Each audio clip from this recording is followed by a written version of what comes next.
Bonjour à tous et bienvenue sur la chaîne de TenorShare 4DDIG.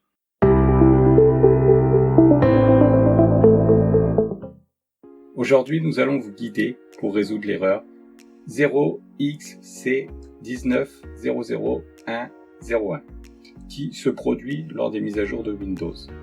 Si vous êtes confronté à ce code d'erreur, ne vous inquiétez pas, nous allons vous guider étape par étape.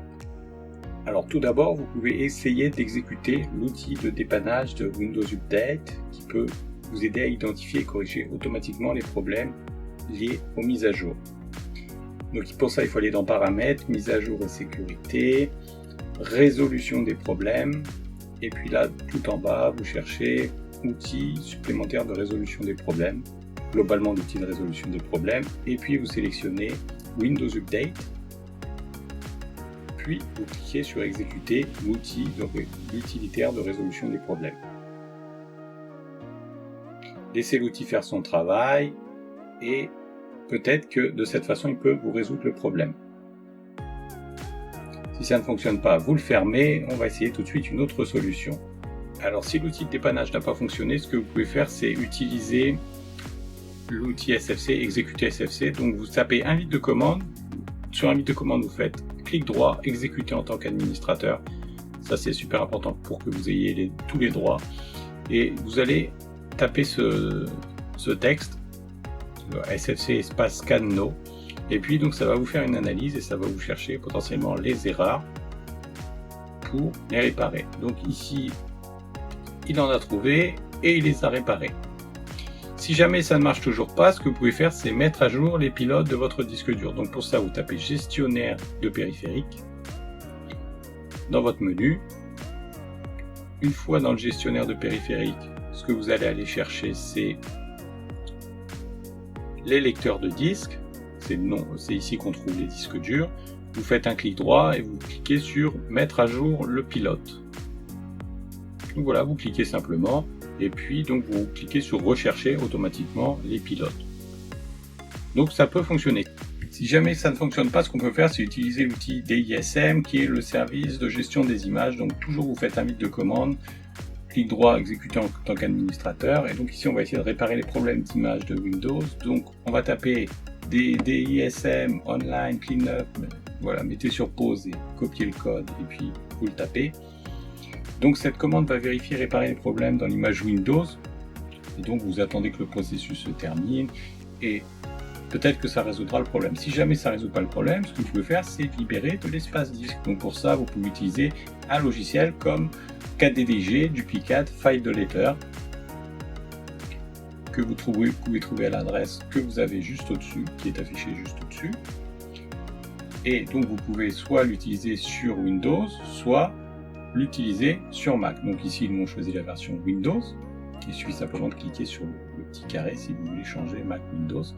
Donc on le récupère, on l'installe, on double-clique sur un fichier si jamais c'est votre premier fichier que vous installez, votre premier exécutable que vous installez, et puis donc on fait commencer.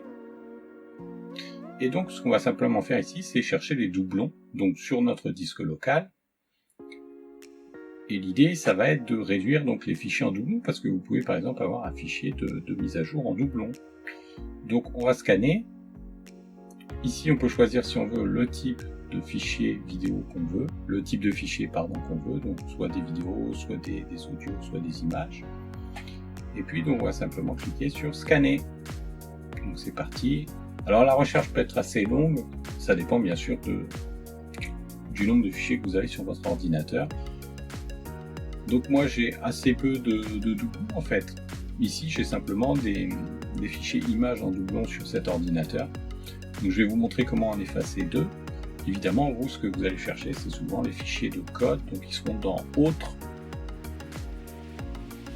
Vous savez les fichiers Windows ou ce genre de choses. Mais bien évidemment si votre ordinateur a des fichiers en double, profitez-en pour les enlever, ils ne servent à rien. Comme ici par exemple j'ai 4 fois cette image qui en réalité ne sert absolument à rien parce que c'était une image où j'avais dû envoyer une capture d'écran à quelqu'un pour lui indiquer les plugins que je possédais sur WordPress ici en l'occurrence.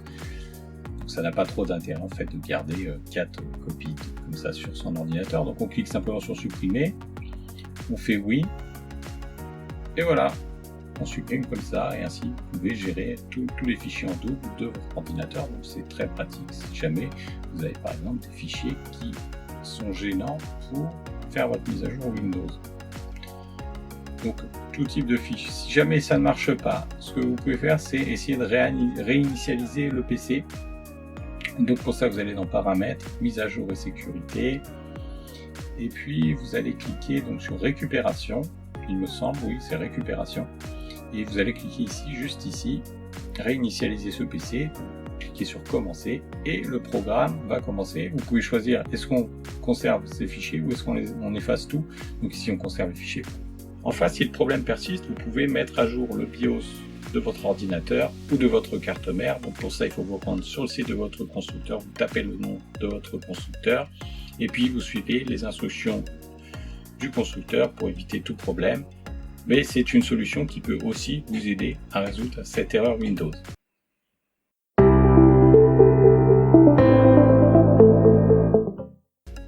Et normalement, en suivant ces étapes, vous devriez être en mesure de résoudre ce problème de mise à jour Windows. Donc si cette vidéo vous a été utile, n'oubliez pas de la liker et de vous abonner à notre chaîne. Ainsi vous obtiendrez plus de conseils pratiques et si vous avez des questions ou si vous avez besoin d'aide supplémentaire, n'hésitez pas à laisser un commentaire ci-dessous. Merci d'avoir regardé cette vidéo et à bientôt dans notre prochaine vidéo.